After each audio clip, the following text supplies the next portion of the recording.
Good Sunday to everyone. Hope everyone is enjoying their weekend and has enjoyed it so far, and hope you enjoy the rest of your weekend. Of course, this is the Good Things Jackson Show live on 97.7, the beat of the capital. I'm your host, Brad Kamikaze Franklin, and we've got some great guests in the studio with us today. You know what it is. This is the show that is brought to you to bring positive information, good information. We talk about the good things that are happening in the city of Jackson. If you're tuned in for anything negative, you're tuned in for any mess, you tuned in for any of that, you can get that someplace else. Right here is where we're going to give you positive information. We're going to tell you about the good things that are going on in Jackson, Mississippi. We're going to talk to the good people, the good organizations, the venues, the events, all of those things that are good here. We'll be talking about them on this show, of course. And we've got two great guests again joining us in the studio today, and they're going to talk about what they have been going on. Our first guest, of course, needs no introduction. We can talk about entertainment. We can get into that a little bit, but this gentleman has done something fantastic over in North Jackson in the Briarwood area. If you have not been to the Briarwood Arts Center, all right, you need to get over there as fast as you can. You need to go in and check out what they have going on, and I'm almost positive they've got something going on inside of that building that will fit a need that you have. They are definitely serving the community over there, serving the city of Jackson. So we definitely want to shine a light on that. Ladies and gentlemen, we've got Mr. Stephen Brown in the studio, but you may know him, of course, by another name, Fifth Child, in the building. What's going on, brother? Great afternoon. How you doing? Man, I'm good. It's good to have you in here as always. We talked about Briarwood Arts Center in here before when you guys were just opening. Yeah. You guys have been around for Oh, absolutely. You guys have been around for a while now. Got a lot more stuff going on over there. Regular programming going on in the building over there. So I want to talk about that a little bit. Talk about what the future plans are for Briarwood Arts Center, what you have going on. A lot of good stuff. But for those who were not in tune the first time that you came through, or perhaps they have been under a rock, talk about how the Briarwood Arts Center came to be. Because I want you to, and I kind of want you to go in detail a little bit, because a lot of people come through and they tell the story and they say, hey, I had this idea, went over here, and I saw this building, and I got in here, and we started doing this, and X, Y, Z, yada, yada, yada. But, there is a much deeper story to that. When you decided this is something that you wanted to do, talk about the inspiration for it, and talk about the process of actually getting in that building and getting control of that building and actually being able to run these programs out of that building. Yeah, absolutely. And thank you for that introduction too. So,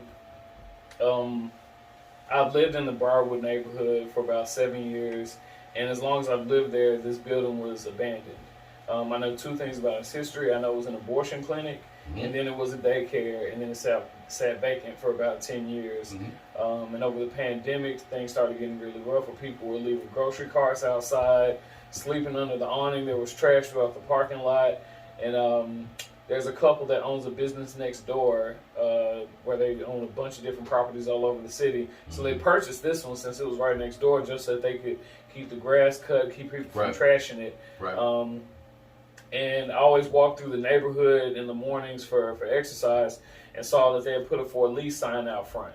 And so I just called to inquire about it, talked to my family, walked through the space. Even in its dilapidated state, I was already inspired to see some of the things that it could be. So that's the Disney version of the origin story. Okay. But then, like, the villain origin story of it starts a bit before that.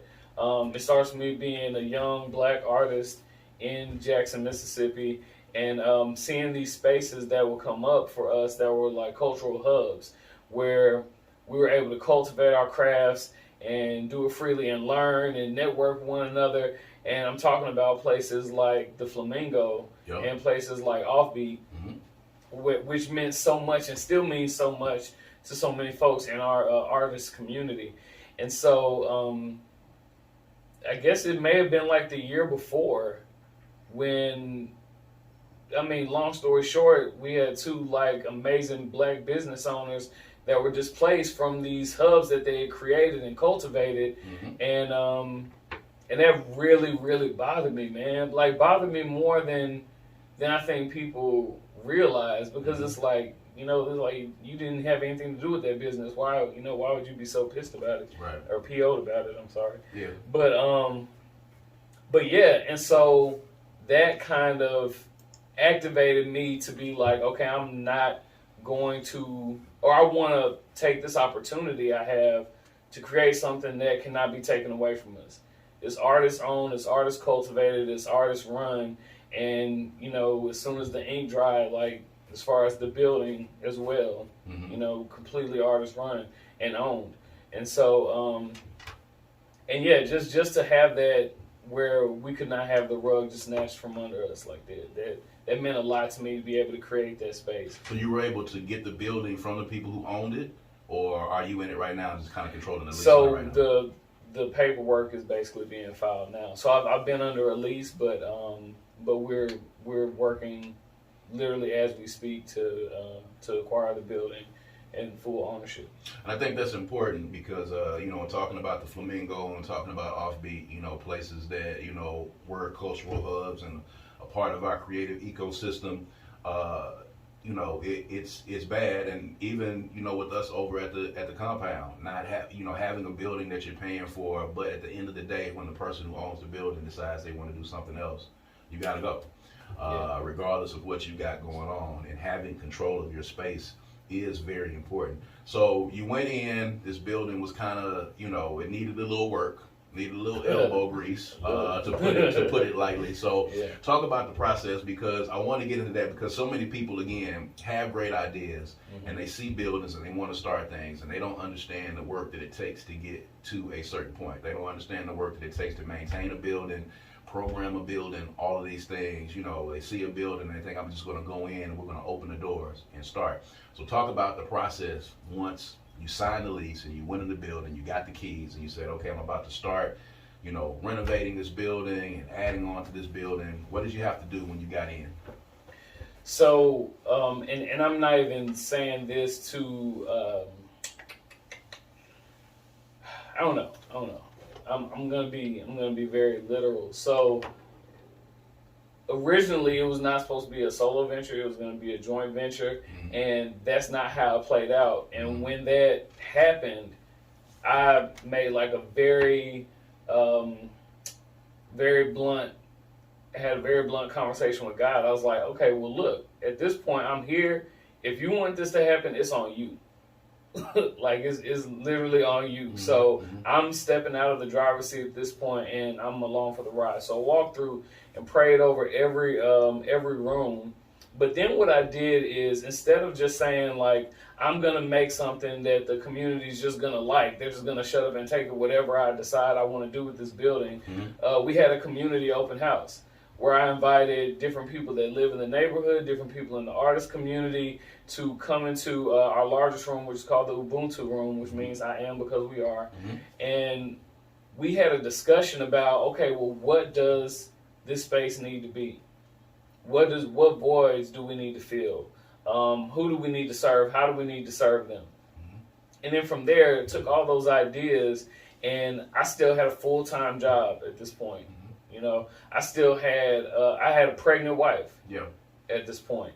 And so what that looked like is me getting off work at 5 from my full-time job, going to Lowe's, buying buckets of paint, sitting in this empty building with, I think the air conditioner, I'm pretty sure one of the air conditioners was working at the time. And painting the rooms, scrubbing the floors, going to Dollar General too, but going to Goodwill, going to Salvation Army, getting old furniture, doing whatever I can, like, and making sure that I'm like, okay, I still got to pay the rent on this place. Every single month. I still have to pay the utilities on this place. Every single month, and it's coming completely out of my pocket. Whether there's money coming in or not. Whether there's money coming in or not. Right. Whether there's money coming in or not. But I also knew that because this was put on my heart to do this, that the supply was already there. And I can say, and I was, as each month would go by, and there's a scripture about this guy, I want to say it was Elisha. I could be wrong, it's either Elijah or Elisha, went to this woman who was a widow, and she had a son, and she was, he asked her to like make him some bread with the supply she had. She was like, I'm just gonna make one more for me and my son, and then we're gonna just die of starvation. He's like, make me some first, and I'm gonna pray over you, and I'm gonna bless it. And as much as she tried to pour out, like it was still more there. Mm-hmm. Yeah, and the supply never ran dry. Mm-hmm. And that's what it felt like for months with this place, where we were spending money buying the necessary things we needed to build the business, but more was still coming in. It was always more there. There was always opportunities. Now, having said that, we've never been a wasteful kind of business. Mm-hmm. So I had to make sure that on the business side, I'm still taking care of my house too. Yes. I'm still taking care of my wife and our soon-to-be, born child. Yeah, it's a lot. I still have to, so that means fifth child has to be on steroids with selling beats or doing shows or in the college planning stuff. I had to make sure that everything I was doing, it was feeding back into the business. So I had to be able to monetize every other aspect of my life in order to make this thrive. And each month would go by, and I'd be like, man, we got more in our account than we did last month. We got more in our account than we did when we started. We got more in our account than we did 6 months ago. And as I saw this business model working, I'm like, okay, I want to make sure that I can cultivate a space that not only we're doing well, but we're also allowing artists to grow as entrepreneurs. Mm-hmm. And so now, 15 months later, I'm able to say that we're able to offer all the programming. Just about 99% of the programming that we do at BAC is 100% free, and we're also able to offer pay artists to conduct some of the programming that we're doing. Okay. So, like I said, it's beautiful. But in all that, there was still, and I think more so what you're talking about, as far as I'm having to go down to the hood building and find out what paperwork I need to fill out, because this business license has to get a signature from this person. Oh, before we do that, we got to make sure we're zoned for this type of usage that we're using the space for. We got to go get the fire permit. And before you get a fire permit, you got to have them come do an inspection, and they tell you, you got to go get 4 new fire hydrants because your building is this size, and so there's as many parking spaces in the front. Right. I had to draw the parking lot lines myself, but you know what? Because it was and is my baby. Everything that it took, all the sacrifices in that sense, it wasn't difficult to do, because I felt like Noah building an ark. I felt like, okay, I'm not just doing it just for the sake of doing it. Like, I know as long as I'm being obedient, then the provision will come. How was the reaction been from the neighborhood? The Briarwood neighborhood is an active neighborhood. Always tuned in to the Briarwood neighborhood group. You always know when somebody's cable goes off. That's the first thing. But how was the reaction been, and how was the support been from the people who are just in close proximity of the Briarwood Arts Center in that neighborhood? Keep us in prayer. Keep us lifted up about it, because while it is growing organically, I have to find new ways to communicate with our immediate surroundings, and actually getting them to see not only see what the building has offered, because I feel like a lot of people know what we have to offer, but getting them to actually take advantage of it. Because we have people driving from Newton and Grenada, and people driving from Prentice for a quilting workshop. We got people driving from Mendenhall for a sewing workshop. We got folks driving from Kosciuszko to learn about grants or digital media. It's like we have people from we have people from New Orleans and Dallas driving in for a crumping, a crumping. So I know that what we have to offer is curated for artists, it's curated for the Briarwood neighborhood, and like I said, I'm very, very hopeful about that in year 2, about finding ways to connect directly with the 39211 zip code, because 206, 212, 213, 157, 047, like they're all there. But not so 211. And and it's funny that you're in that neighborhood, and the neighborhood, I guess, feels like, there's not a need that needs to be served, which is not true. Every neighborhood, has a need that needs to be served. Yeah. And with the Briarwood Arts Center being there, I think that's good. One of the things that, you did get a little bit of press about, and I'm familiar with it as well. Talk about the troubles that you had when you talk about getting into a building that has been abandoned for a while. There's a structure that's right next to your building that was giving you some problems. You had to deal with the city. You had to deal with trying to figure out the dynamic for that, because that building was actually affecting some of the things at your business as well. So for the people that are listening, who are trying to do good things in the community and are running into roadblocks or running into resistance from the very community that they're trying to serve, or they've got dilapidated buildings and they've got issues with people coming in and out of these buildings. How did you handle that situation with the building on the corner? Yeah. Well, for one, you gotta you have to stay focused. You have to stay focused, and you have to understand that everything is for it's a bigger picture, a bigger purpose, and everything that happens, even when it comes to the negative things that happen like that. Like, I didn't even tell this story, but this is before the car. I was about to head to Friday Forum at Refill Cafe. And they had a speaker that was supposed to be speaking that day from Stew Pot. And I was like, okay, well, let me run by BAC real quick and grab some business cards before I head over there. And I know that there have been a lot of unhoused individuals that will be around the area at the gas station, our building. And I walk up to our front door, and there is a huge pile of human feces blocking our front door. Like, right in front of the front door. And I'm just like, man, out of everywhere in this whole area, the whole parking lot, this is where, right in front of our front door, after all things, after like putting a cooler full of snacks at the gas station, after putting a garbage can so that, instead of littering, you have a place to, after doing all that, somebody put human feces at the front door. And then that was like I don't know. I don't even know how to explain how I felt when I saw that. I felt even more determined, though. Yeah, I will say that. And through all that. And so with the car, somebody at the gas station, which had been abandoned, somebody drove a car up there, set it on fire. They had already set the gas station on fire before that. And I called the city, called our councilman, sent emails, all that, and wasn't really getting any kind of response. Some Kennedy Cooper from WAPT hit me up in my inbox because I made a flyer with the phone numbers and email address of everybody who we need to contact.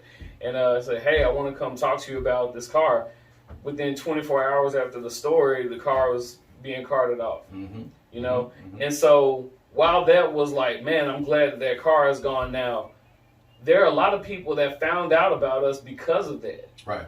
And so that's why that's where all this stuff is connected. That's what I'm saying. Like, even the things that seem negative is how you respond to them and staying focused and knowing there's a bigger mission at hand. It's only allowed us to spread our message. Now, there's been some action at that building. Do you know what they're planning to do? I know exactly what's happening at that building. What they got going on? Don Gabriel bought it. Really? That's going to be the next Don Gabriel market. Okay. And I want to say it should open, and I hope I'm not spoiling anything, but I think it should open on like April 1st. That's fantastic. That area there, I mean, the gas station that was there beforehand, for me, it was really convenient. Just, coming up Wayland, you could just go right into it again. And, I think it's definitely because of your diligence in continuing to shine a light on the fact, because they were, the people left, they left a full store in there. And people, if they need to get to it, they're going to get to it.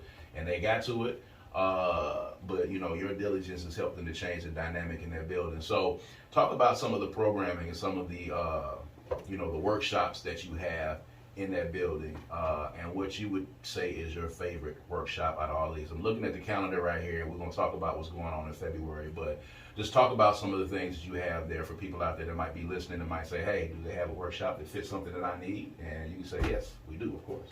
Yeah, so I guess I will start with some of our recurring stuff, such as our Kumba Youth Nights. That's our youth mentorship program, and that's every Wednesday from 6 to 7. We have ACT prep twice a month, every other Thursday. Our Small Business Saturday is a vendor market. That's the fourth Saturday of every month. The Gardening Club. But then we also have a lot of like strictly arts-related arts-related workshops. I mean, there's the anime club, of course, old-fashioned hand quilting. There's a DJ workshop, which is actually taking place today. And I would also say breakboxing is another one of my favorite. That's where you have two DJs. Basically, it's a competition of bragging rights of who has the best record collection, and they're playing the original samples that like hip-hop classic songs were sampled from. But my new favorite is probably Yacht Club. So I've seen you advertising Yacht Club. Talk about that. What is that? I'm not at liberty to do it. You're not at liberty to do it yet? No. Okay. So you mentioned it and brought it up. All you can know is that it exists. Okay. So you mentioned it and brought it up and put the name out there, and yet we cannot know what it is. Okay. Well, ladies and gentlemen, the Yacht Club is coming up, so I don't have any information on that. Sooner than you think. Happens sooner. It says here on the 18th of February. It's also happening today. It's also happening today? Yeah. Okay. So if somebody wants to come out, they just got to show up?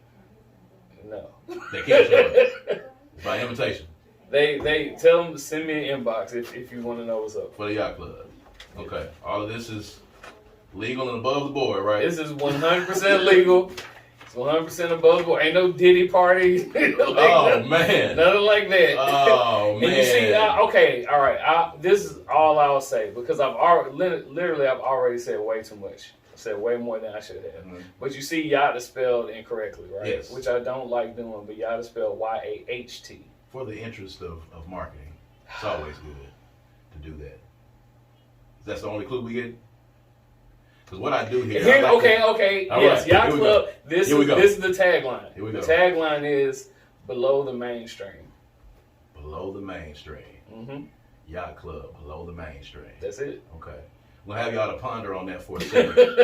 Maybe y'all can jump on if y'all are watching us live right now on Facebook on the Good Things Jackson Show. If you have a guess for what Yacht Club could possibly be, go to the Good Things Jackson Show Facebook page, and we're live right now, so you can jump in the comments if you have a guess for what the Yacht Club is. Fitchild is probably the only guess that I was not able to get the full answer out of. I usually can press long enough to really get the answer, because I was going to ask about that, as a matter of fact. So we got a comedy hour. I see you got jokes comedy. It's happening on the 12th. Let's just talk about what you got coming up in the next week. You got a DJ workshop today. You got Yacht Club after that. Talk about this grant writing.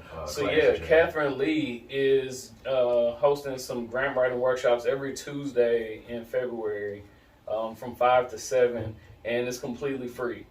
Just register online, and there's and we do most of our registrations through Eventbrite, but there's also a virtual option, even if people are not able to attend in person. Of course, you have the volunteer meetings every Wednesday as well, and Tubi Tuesday.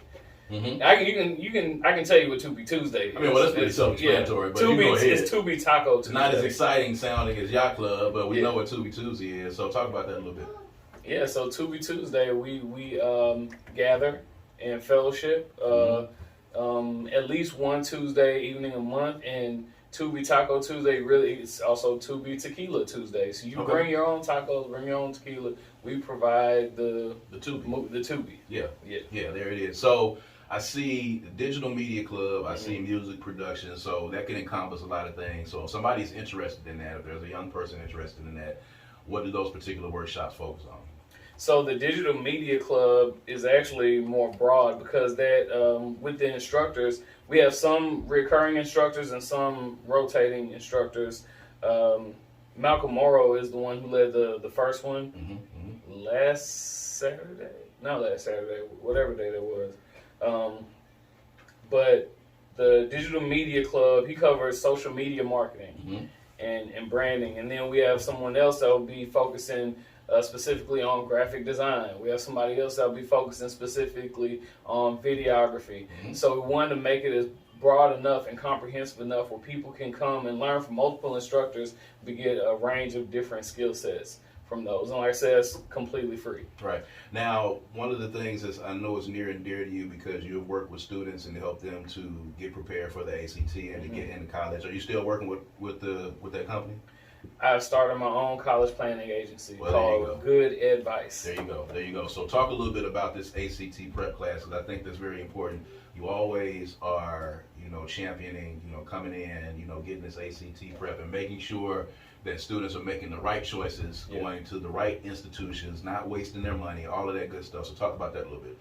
Yeah, because with the ACT is we always have to establish what it is and what it is not. Okay, because it's not an IQ test. It's not a test of how smart you are. Because you have students that have really high GPAs. They might have 3.5s and above. They might have 4.0s. Yes. When it comes to standardized tests, they don't do as well because they may have time management issues. They may have test anxiety.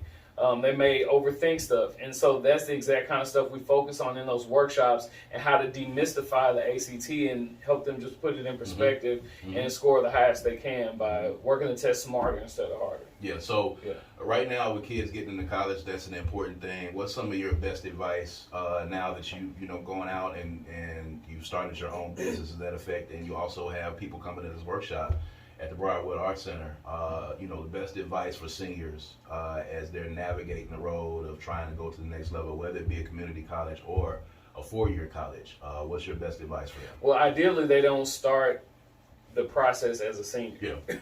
Ideally, because there's a lot of things that we can be doing to prepare for college. I mean, truthfully, before ninth grade, but honestly, during ninth grade for sure, there's a lot of things that we can be doing as far as career exploration, building our high school resume, making sure we're taking the right classes, and preparing for the ACT, but not necessarily taking the test a million times. That's why I try to tell parents this is written on an 11th grade level. And so if you have a 7th, 8th grader that's never even had geometry before, you're just throwing that $60-some away. Yeah. Because it's not about whether they're smart or not. They haven't had the content. Right. And that's the misconception. It's not about whether they're smart or not. It's not a method like, oh, my child, took the Duke Tips program, so he's getting recruited by Duke, and it's like, listen, listen, there's in whatever industry you're in, there are going to be people that are ready to exploit you to get your money. It happens in the music industry every day, and it happens in the education industry every day.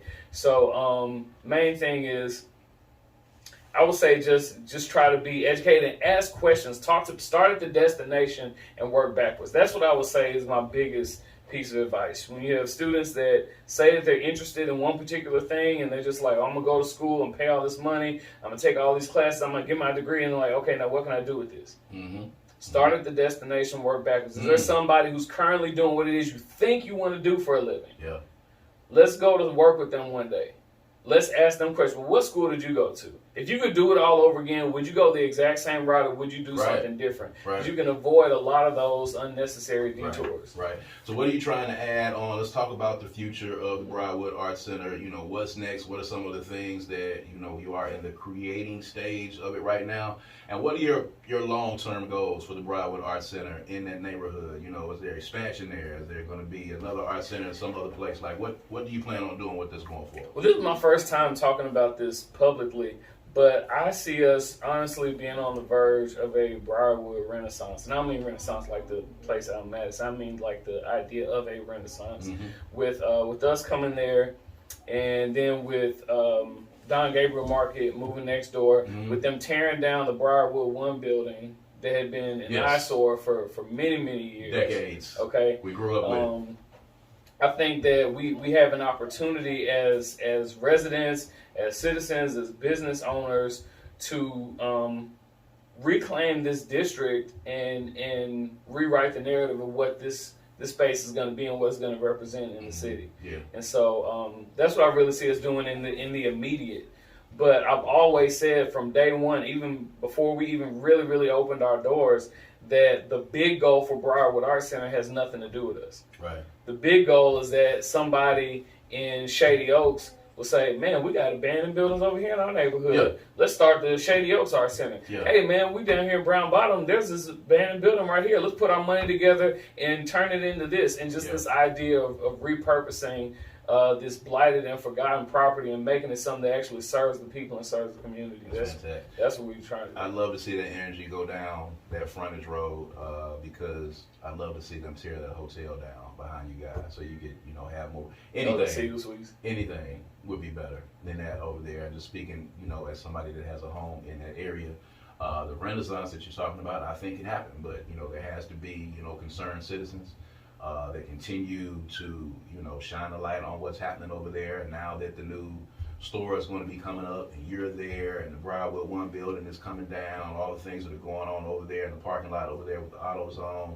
Like, there is a renaissance happening. Yeah. And, you know, when you see things building and being created, it creates a new energy in the neighborhood, and that should be contagious to other people all across the city as it goes down 55 and coming into Jackson, not going out towards Ridgeland, coming back down our way. So for anybody that wants to get in touch with you, if they want to get some information about what's going on at the Briarwood Arts Center, any of those things, how can they get in touch with you? So first and the easiest way would be to follow us on social media, and everything is at Briarwood Arts Center. And that's ARTS, Briarwood Arts Center.